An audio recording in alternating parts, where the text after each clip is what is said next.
इस मीटिंग का मुख्य उद्देश्य दो है। पहला तो अपने समाज को जागरूक करना है, ये एक जागरूकता अभियान कैडर लगाया गया है। साथ ही साथ में इसके पश्चात हमारे जिले की जो सभी फ्रंटल कमेटियां हैं, जिला कमेटियां हैं, सभी की समीक्षा होगी जो पिछले 2 महीनों में आप लोगों ने क्या काम किया है। और मुझे विश्वास है जो इस पार्टी के सच्चे समर्पित कार्यकर्ता पदाधिकारी हैं वही लोग यहाँ पे आए हैं, और जो नहीं आए हैं अब शायद उन्हें आने की जरूरत भी नहीं पड़ेगी। तो दोस्तों, मैं सबसे पहले अपने समाज के लोगों से बात करना चाहता हूँ, अपने इस वंचित समाज से, दबे कुचले समाज से। आज जैसा कि आपको पता है हमारे हक अधिकार का हनन किया जा रहा है। अभी आपने कुछ दिन पहले ही देखा हमारे देश के प्रधानमंत्री ने क्या कहा कि हम आरक्षण व्यवस्था को समाप्त कर रहे हैं, खासतौर से नौकरी में। मेरे भाइयों, आरक्षण का तात्पर्य, मेरी माताएं बहनें कुछ हैं जो नहीं जानती हैं, मैं उनको सरल भाषा में समझा रहा हूँ। आरक्षण का तात्पर्य ये है कि माना एक देश में 100 लोग रहते हैं तो 100 लोगों का तात्पर्य है कि 100 लोगों को बराबर रोटियां मिलनी चाहिए खाने के लिए। अब आपको समझ में आया? ऐसा नहीं कि 15 लोगों को 4-4 रोटियां खाने को मिल रही हैं, बाकी 85 लोगों को आधी-आधी रोटी खाने को मिल रही है। तो क्या ये उचित न्याय है? नहीं है ना। तो आरक्षण का तात्पर्य सिर्फ इस बात से है।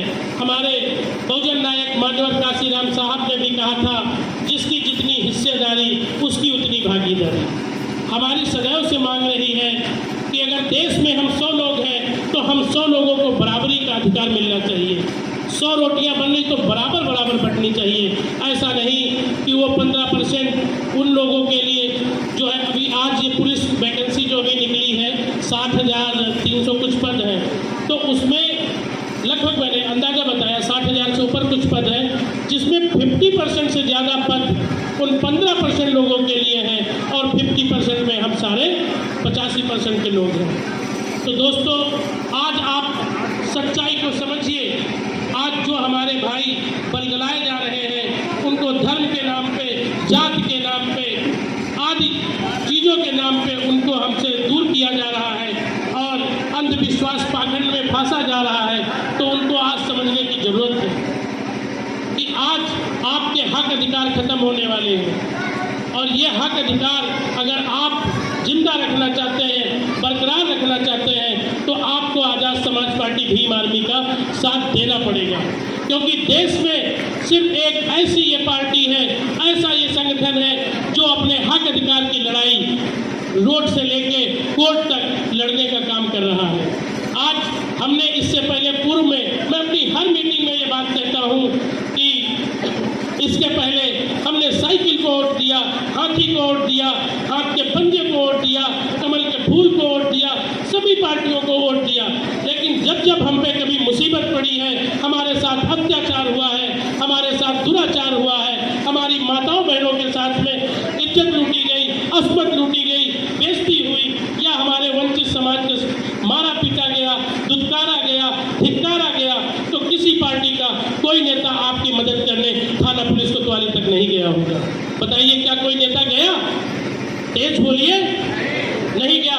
लेकिन दोस्तों, जब से हमारा ये संगठन और पार्टी है आज़ाद समाज पार्टी भीम आर्मी, तब से अगर हमारे भीम आर्मी के एक भी सैनिक को अगर रात के 12 बजे पता चल जाता है कि हमारे समाज पे, हमारे बहुजन समाज पे, हमारे वंचित समाज पे अगर कोई भी अत्याचार हो रहा है, रात के 12 बजे अगर आप उसको सूचना मिल जाएगी हमारे सैनिकों को, तो रात के 12 बजे आपकी मदद करने कंधे से कंधा मिला के थाना पुलिस कोतवाली तक जाके एप्लीकेशन आपके लिख के आपका मुकदमा दर्ज कराकर न्याय दिलाने तक आपका साथ करते हैं। दोस्तों, आज देश में सिर्फ आज़ाद समाज पार्टी भीम आर्मी ही है जो सिर्फ आपके, अपने, हमारे सबके हक और अधिकार की लड़ाई लड़ रही है। देश में CA/NRC जैसे काले कानून आए, देश में नेता तो बहुत से हुए, मुस्लिमों का वोट भी सबको चाहिए, लेकिन क्या किसी नेता ने इन काले कानूनों के लिए पहले आवाज उठाई? किसी ने दोस्तों नहीं उठाया था। सिर्फ हमारे राष्ट्रीय अध्यक्ष एडवोकेट चंद्रशेखर आजाद जी ने CA/NRC के विरोध में दिल्ली के जामा मस्जिद गेट नंबर 1 पर इसके खिलाफ आवाज उठाई थी, जिसमें पुलिस ने उनको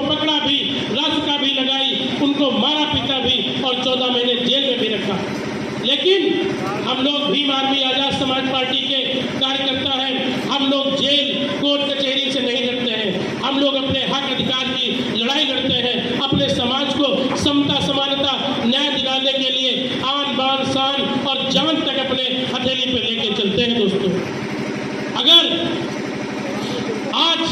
अगर आपको मान सम्मान स्वाभिमान समता समानता बराबरी अगर पाना है तो आज आपको आजाद समाज पार्टी भीम आर्मी का साथ देना पड़ेगा। दोस्तों, नहीं तो आप सिर्फ इसी तरीके से बलगलाए जाओगे, हिंदू मुस्लिम सिख ईसाई के नाम से आप रोज लड़ाए जाओगे, धर्म के नाम से आपको बांट दिया जाएगा, जातियों के नाम पे आपको बांट दिया गया है, ऊंच नीच के नाम पे आपको बांट दिया गया है।